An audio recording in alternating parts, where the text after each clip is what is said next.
Sahabat setia, saatnya kita ikuti podcast Ramadan bersama Kosi TV, Kosi FM dan didukung oleh Fakultas Usuluddin Adab dan Dakwah IAIN Lok Semawe.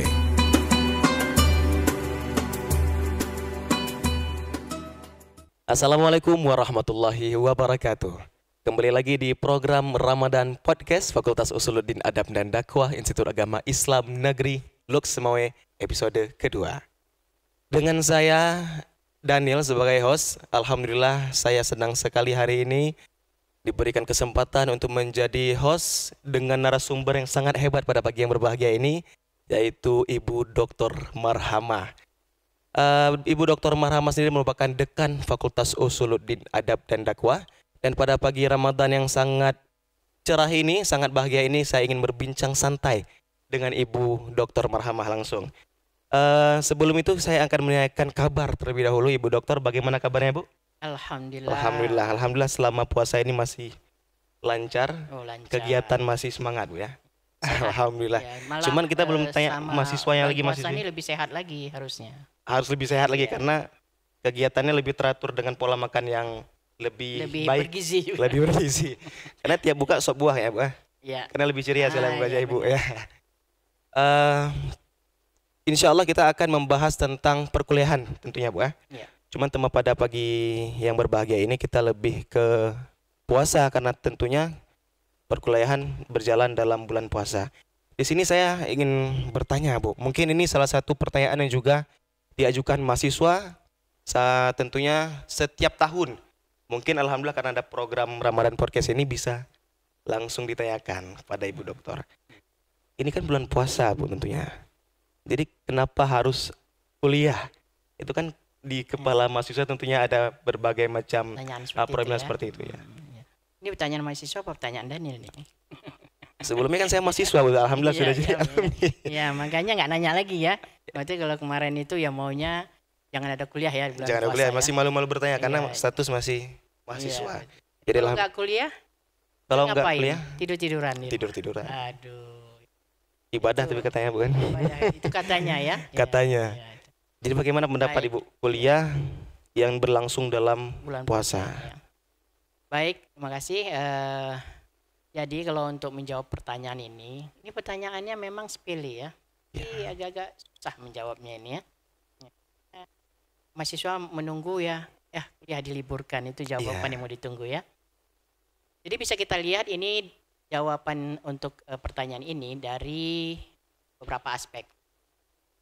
Aspek yang pertama adalah kalau tidak diadakan perkuliahan selama bulan puasa berarti itu kan ada 4 kali pertemuan.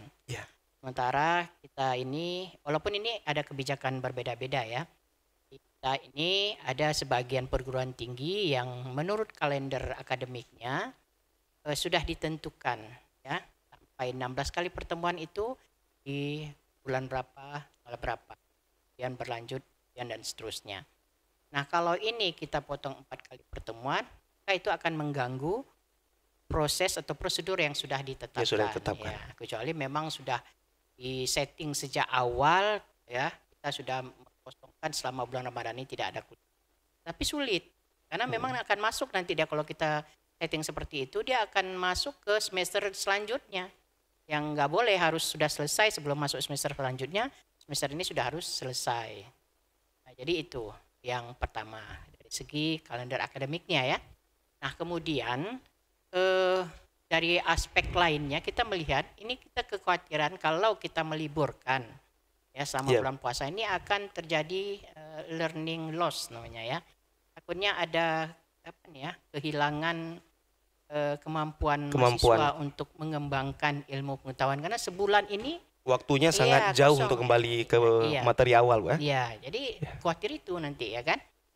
Walaupun mungkin ada beberapa mahasiswa yang bisa mengisi kalau nggak ada kuliah di kampus dia mengisi kegiatan-kegiatan dengan pengembangan ilmu pengetahuan juga, tapi kan nggak semua seperti itu. Ya, jadi kalau misalnya di kampus itu kan dipaksa ya kan, diharuskan mereka semua akan mengembangkan wawasan keilmuannya. Kalau disuruh masing-masing kan nggak semua mau gitu, nggak semua melakukannya, bukan mau ya, nggak semua mau melakukannya. Itu yang kedua. Kemudian yang ketiga, kenapa kita korbankan puasa, ya. Kita kambing hitamkan puasa, ya liburkan kuliah karena ada puasa begitu. Iya. Apa hubungannya? Ya, ini pertanyaan kan gitu tadi. Kenapa? Apa hubungannya? Kalau ini saya balik tanya nih sama host nih. Nah, kenapa harus diliburkan? Ini pertanyaan gimana? Kenapa harus diliburkan Iya. ya? Kenapa? Karena puasanya apa salah puasa? Apa salah Apa puasa? salah bulan Ramadan ini? Ya sebenarnya Iya, gitu. Daniel mikir sendiri bukan sebagai host atau sebagai mahasiswa. Mungkin suatu ketika Daniel masih menjadi mahasiswa itu mungkin dari mindset kita sendiri Bu, karena kelelahan, nggak sanggup kuliah, jadi membawa puasa sebagai alasan meliburkan perkuliahan. Pertanyaan sebenarnya menurut Daniel juga, mau puasa ataupun tidak puasa sebenarnya kuliah dengan kerja kan sama, otomatis pagi bangun juga awal, kegiatannya juga sama, dan tentunya tenaga yang dihabiskan juga sama. Menurutnya tidak menjadi suatu masalah yang besar. Mungkin harusnya kan dalam mindset menjadi seorang mahasiswa berbeda-beda. Jadi kalau misalnya dibilangin, oh ini karena kalau kita puasa kan lemas gitu kan, jadi kuliah juga nggak semangat begitu. Nah sekarang itu yang kita cari, apa yang menyebabkan kenapa kita lemas selama bulan puasa. Nah lihat pola hidup, pola hidup dari individu itu selama bulan puasa itu seperti apa. Sebenarnya kan tidak ada yang berubah gitu ya. Ya hanya kita kan berbeda jadwal untuk makan saja. Ya, kalau biasanya kita makan pagi, siang, dan malam, sekarang malam dua-dua. Malam ya kan? dua-dua. Ya. Dan sebelumnya itu kita kan ada sahur gitu ya. Sahur. Makanya itu sahur itu diharuskan supaya kita ini punya asupan energi gitu. Iya. Ya. Punya asupan energi. Jadi menurut penelitian kedokteran juga 6 jam pertama setelah kita sahur itu energinya masih full. Ya, jadi nggak ada alasan kalau orang lemas gitu ya kan. Kecuali dia tidak mematuhi aturan sahur tadi. Meskipun di dalam agama juga disebutkan sahurlah kamu meskipun hanya seteguk air. Itu kan istilah. Artinya kita teguk air itu dimaksud adalah memberikan energi pada tubuh kita. Nah, apa yang memberikan energi pada tubuh kita? Ya makanan yang sehat. Ya, jangan makanan yang tidak sehat atau sama sekali tidak makan atau malah dijadikan program diet sampai program diet. Iya. Itu malah jadi hal yang bahaya. Kan? Ya, di mana nggak lemas. Jadi benar yang penelitian kesehatan tadi menyebutkan 6 jam pertama setelah kita sahur itu energinya masih full. Masih full. Jadi nggak ada alasan mau kita yang tidak di bulan puasa atau di dalam bulan puasa seharusnya masih tidak lemas gitu dengan keadaan yang demikian. Nah lemasnya mungkin tadi pola tadi.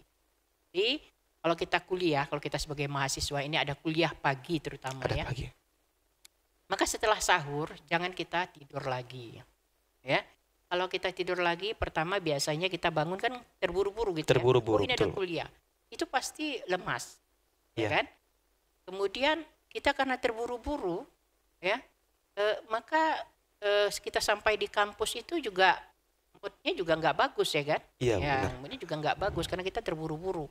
Jadi itu yang menyebabkan mahasiswa itu menjadi lemas, tidak bersemangat kuliah. Nah, bukan bulan puasa, bukan bulan Ramadannya yang kita salahi, tapi gaya kita atau pola yang kita lakukan itu. Kalau misalnya itu kita ikuti, kalau kita kuliah pagi, usahakan setelah sholat subuh jangan tidur lagi. Iya. Saya yakin pasti yang datang sini semangat. Ya, kemarin ada kuliah juga pagi kebetulan saya ngajar ya, dan sebagian ada yang masih segar ya kan, fresh semua. Ya sebagian ada yang klip ya. Ada yang 5 watt, ada yang di bawah 5 watt. Saya langsung bertanya, ini pasti tadi habis sahur tidur. Nah, benar. Ya, jadi penelitian itu benar ya. Diusahakan kecuali hari libur, Sabtu Minggu silahkan mungkin habis sholat subuh mau tidur lagi. Gitu.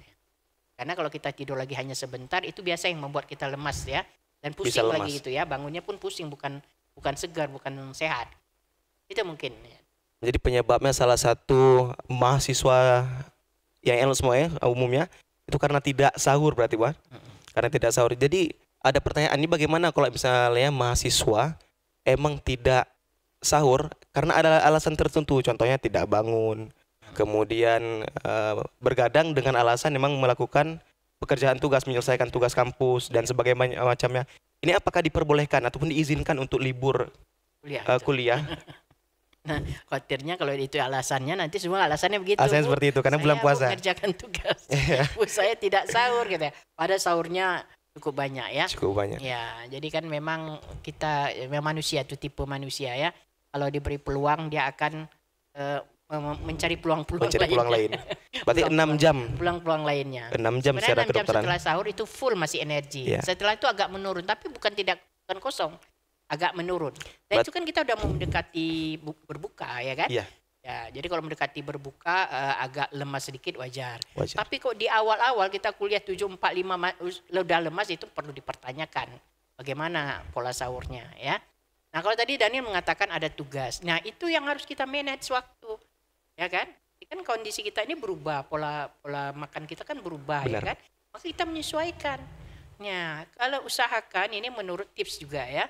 Ya, supaya kita segar, fresh untuk besok paginya waktu bangun sahur dan seterusnya, maka jangan tidur malam, ya, jangan begadang. Ya, kapan menyelesaikan tugas-tugasnya ya pada saat setelah sholat tarawih begitu. Ya kita manage waktunya. Atau setelah sahur sambil menunggu ini ya, menunggu jadwal kuliah, kita buatkan sedikit tugas-tugas itu. Nah, kenapa saya sebutkan begini? Karena begini, ada peneliti di Amerika nih, nah ini luar biasa nih ya, penelitian terkait dengan puasa.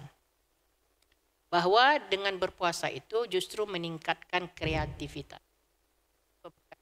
Produktivitas juga meningkat. Salah satunya adalah produktivitas dalam bidang menulis tugas-tugas ya, atau menyelesaikan tugas-tugas yang diberikan oleh dosen. Ya. Apa sebabnya? Kreativitas individu itu meningkat pada saat dia berpuasa. Menurut penelitian ini, tubuh kita kalau berpuasa dia menghasilkan namanya keton. Ya. Nah, keton ini adalah untuk meningkat metabolisme dasar otak. Jadi metabolisme itu ada metabolisme tubuh, ada metabolisme otak. Ya, kalau metabolisme tubuh dan kesehatan fisik kita semua sudah tahu bahwa puasa ini justru memberikan kesehatan kepada kita. Nah, nanti ada yang mungkin yang narasumbernya bidang kesehatan itu lebih jelas lagi ya menjelaskan. Nah, Ibu melihat dari hal yang tadi kaitannya dengan perkuliahan tadi, meningkatkan metabolisme dasar otak sehingga pemikiran kita kan semakin jernih, semakin jernih. Nah, dan kita bisa berpikir lebih baik lagi. Nah, ini namanya meningkatkan kreativitas. Ya, kalau orang sudah kreativitasnya tinggi, meningkat, maka dia akan menghasilkan sesuatu itu namanya produktivitas. Jadi gunakanlah kesempatan selama berpuasa ini. Karena memang seperti itu dia ya, tanahnya gunakan kesempatan ya untuk tadi itu tugas, melaksanakan perkuliahan. Alangkah sayangnya kalau ketika metabolisme otak ini meningkat, justru kita liburkan kuliah. Kita liburkan kuliah, padahal otak lagi bagus-bagusnya bekerja. Bagusnya itu maksudnya. Ini menurut penelitian, kalau seperti yang tadi yang dan dikatakan kalau misalnya begadang, ya usahakan jangan begadang. Ya kan? Kemudian makanan sehat, minum air putih ya kan, 8 gelas namanya ya. Ya, udah pernah belum? 8 gelas. Kalau Daniel sendiri kayaknya 2 gelas, Bu. Ya, air putih harus 8 gelas. Harus 8 gelas minimal sehari berarti, Bu. Nah, ada ininya, ada formasinya. Ada formasinya 2-4-2. Itu biasa formasi main bola ya. Tapi jangan di bulan puasa, itu kan 4 itu di siang hari ya, 2 itu ya setelah berbuka puasa. 4 itu setelah berbuka selama tarawih dan seterusnya, dan 2 lagi pada saat sahur.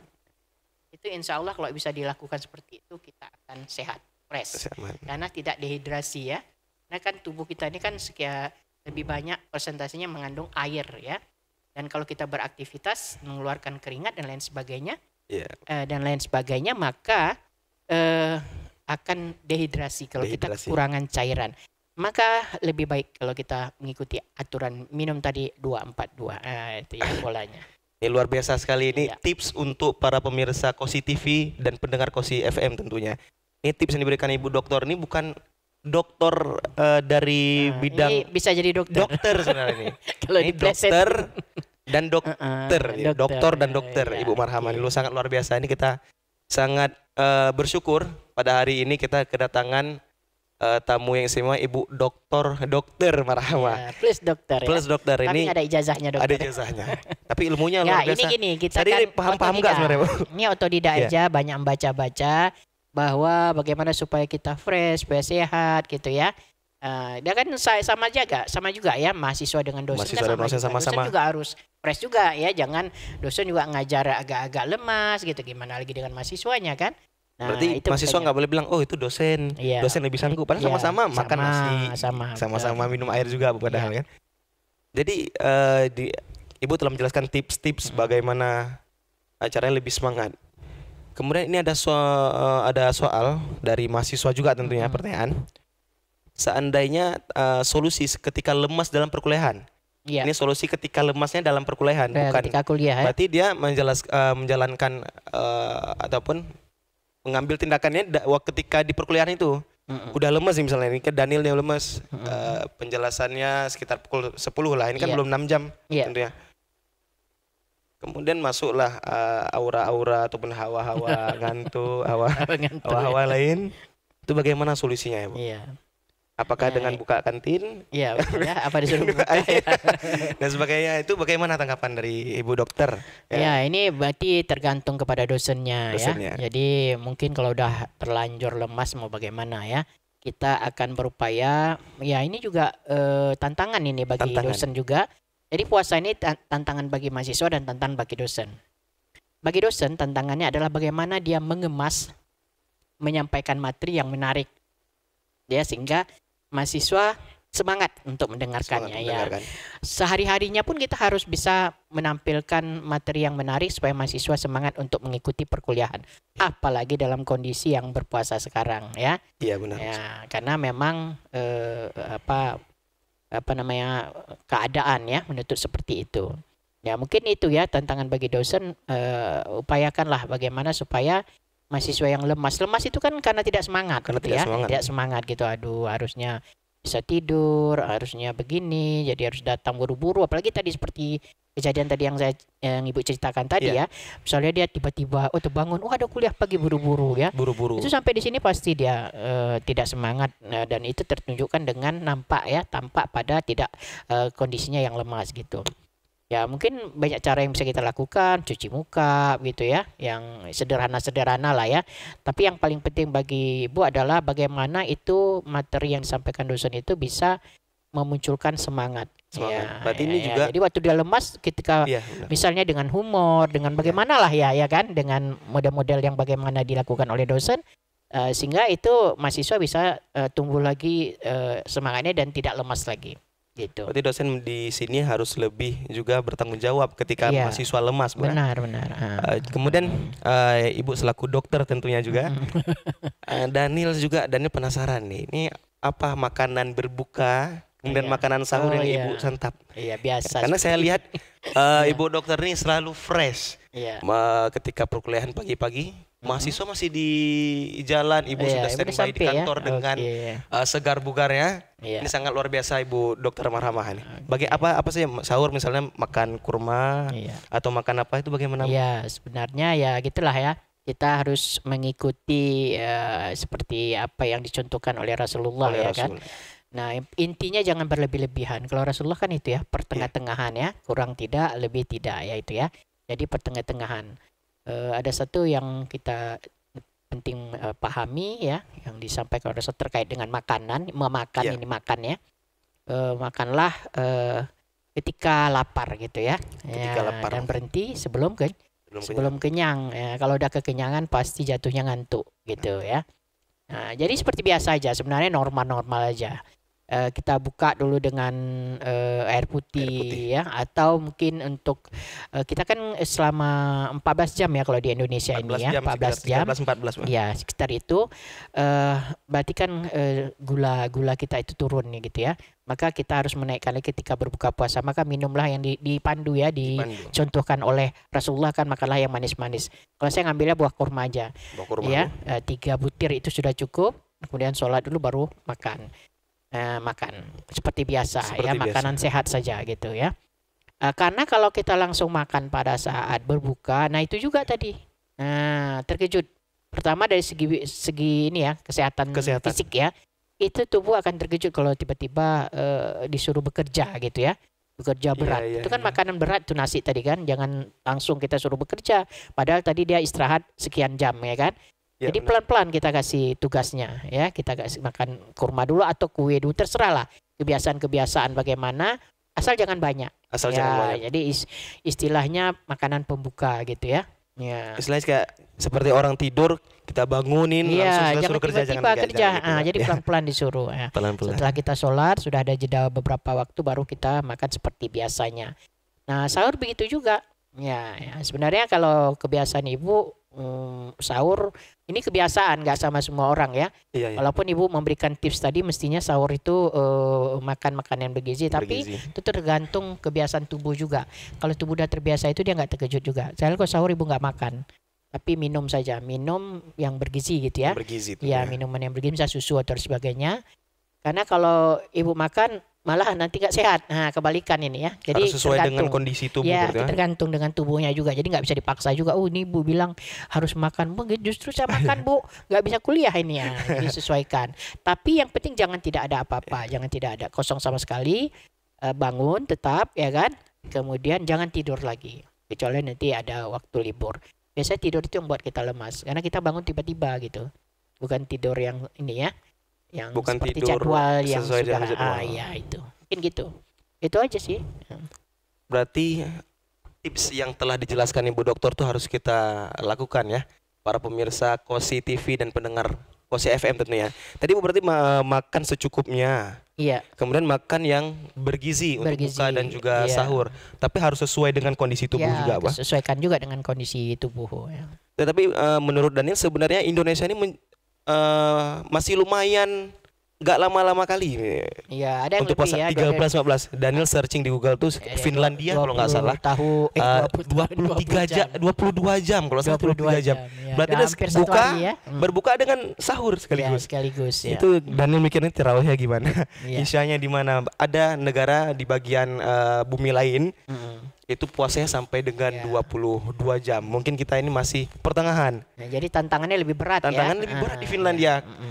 Kalau emang mau mencoba mungkin boleh besok buat paspor ya. Untuk terbang ke Finlandia Ya. mencoba berpuasa di bagian negara itu. Nah baik Bu dokter nih harus 2 gelar ini Bu ini. 2 gelar ya. Karena Nanti diminta ijazah satu lagi. ijazah satu lagi karena secara keilmuannya sudah bisa ada gelar dokter. Ibu Iya. pernah nggak jadi cita-cita jadi dokter waktu kecil atau apa? Enggak ada, enggak pernah. Jadi dokter pun belum, bukan cita-cita. Jadi dokter. Ya. Jadi dokter enggak cita-cita juga. Dokter? Cita-citanya berilmu pengetahuan. Oh iya, tapi hasilnya jadi dokter dan dokter. Nah, ada satu lagi nih. Kenapa kita kuliah juga? Ya, ini bagus sekali. Kita kan menuntut ilmu. Iya. Ini kan puasa ibadahnya khusus ya. Iya benar. Nah, di dalam bulan Ramadan ini kita disuruh meningkatkan ibadah, baik ibadah khusus, misalnya ada ibadah-ibadah khusus lain, zakat dan lain sebagainya, juga ibadah umum. Nah, salah satunya Ibadah umum. kuliah ini, ibadah umum tadi. Ya. Jadi dengan kita melakukan perkuliahan ini kita akan menghasilkan multiplier ibadah namanya. Kalau dalam istilah ekonomi berlipat ganda. Berlipat ya. ganda. Nah, Apalagi bulan berlipat Ramadan ganda. ya. Itulah karena di bulan Ramadan ini. Jadi justru kita bersyukur ada kuliah. Ya, coba kalau nggak ada kuliah, Iya. ya ibadah khusus umumnya udah berkurang kan? Memang ada kita bisa melakukan ibadah-ibadah umum yang lain, tapi ini sudah berkurang.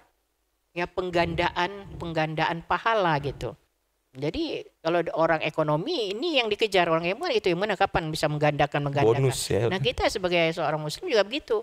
Di mana tempat-tempat yang kita bisa menggandakan pahala ini? Ya, ibu juga bersyukur sebagai dosen. Dengan ada kuliahnya kan penggandaan juga pahala Penggandaan karena pahala. sudah memberikan ilmu kepada mahasiswa juga. Nah ini untuk seluruh mahasiswa ya, apapun yang berstatus sebagai mahasiswa, bersyukurlah kamu di bulan Ramadan ini ada ibadah umum yang diikuti ya, yaitu adalah kuliah ini. Nah itu poin pentingnya sebenarnya. Padahal tentunya Ramadan ini menjadi salah satu ajang untuk melipat gandakan. Media. Jadi kuliah ini sebenarnya teman-teman mahasiswa yang dengar nanti, ini kuliah ini menjadi salah satu amal ibadah yang harus dikerjakan dalam bulan puasa. Seandainya nggak ada kuliah, mungkin kalian lebih banyak tidur, ataupun main game dan sebagainya. Ini menjadi salah satu kegiatan yang tidak berfaedah. Tentunya dengan ada perkuliahan, mungkin kegiatan Ramadan kita lebih berfaedah dan juga bermanfaat tentunya. Iya, walaupun tadi nanti bilang banyak tidur, nanti Banyak ada yang tidur. bilang kan tidur ibadah. ibadah. Nah itu sebenarnya hadisnya ya lemah lah ya. Lemah. Tapi boleh juga kita pakai untuk menyebutkan begini. Ini sisi positifnya kita ambil ya, walaupun hadis itu lemah ya. Nah, tidur aja ibadah, bagaimana lagi kalau kuliah? Ya, kan begitu kan kalau kita ambil sisi positifnya tadi ya. Gitu. Jadi mungkin orang yang tidurnya ibadah adalah seandainya puasanya itu kalau dia terbangun gitu ya, bangun berpuasa itu justru bisa membatalkan puasanya. Lebih bagus ya tidur. Ah, itu sebenarnya. Itu. Jadi bukan ngambil yang enaknya, tidur ibadah, tidur terus dia dari mulai sahur sampai berbuka, itu salah ya. Padahal dengan tidak melakukan apa-apa aja sebenarnya ada pahala, apalagi melakukan seperti kuliah ini ya. Yang baik, menuntut ilmu, perkuliahan dan sebagainya macamnya. Baik Ibu Dokter, ada nggak kata-kata ataupun kata-kata semangat untuk pagi ini kepada teman-teman Kosi TV dan pendengar Kosi FM? Ya gampang aja. Gampang aja ya. Untuk semua sahabat-sahabat Kosi TV dan Kosi FM, semangat. Itu ya, semangat ya, walaupun di bulan puasa ini marilah kita gandakan pahala ya. Quotes-nya hari ini berarti marilah dalam bulan puasa ini marilah kita gandakan pahala. Jadi teman-teman mahasiswa perlu dengan kata Ibu Dokter Marhamah MKOMI ini harus benar-benar kita serap dan juga kita amalkan tentunya, karena ini salah satu juga amal yang akan kita kerjakan dalam bulan Ramadan ini tentunya. Baik, terima kasih Ibu Dokter Marhamah telah mengisi acara di Ramadan Podcast Fakultas Usuluddin Adab dan Dakwah pada pagi ini. Semoga apa yang kita bincangkan hari ini menjadi salah satu amal dan juga ilmu yang bermanfaat tentunya bagi saya sendiri, kemudian bagi para pemirsa Kosi TV dan Kosi FM tentunya. Terima kasih sekali lagi saya ucapkan kepada Ibu Dr. Marhamah MKI. Bisa kita berikan tepuk tangan yang meriah tentunya pada Ibu Dokter. Semoga terus berjalan dengan lancar perkuliahan di kampus kita tercinta ini. Terima kasih banyak. Sampai jumpa di episode selanjutnya. Saya Ahmad Daniel sebagai host pada edisi kali ini. Billahi taufiq wal hidayah. Wassalamualaikum warahmatullahi wabarakatuh. Waalaikumsalam warahmatullahi wabarakatuh.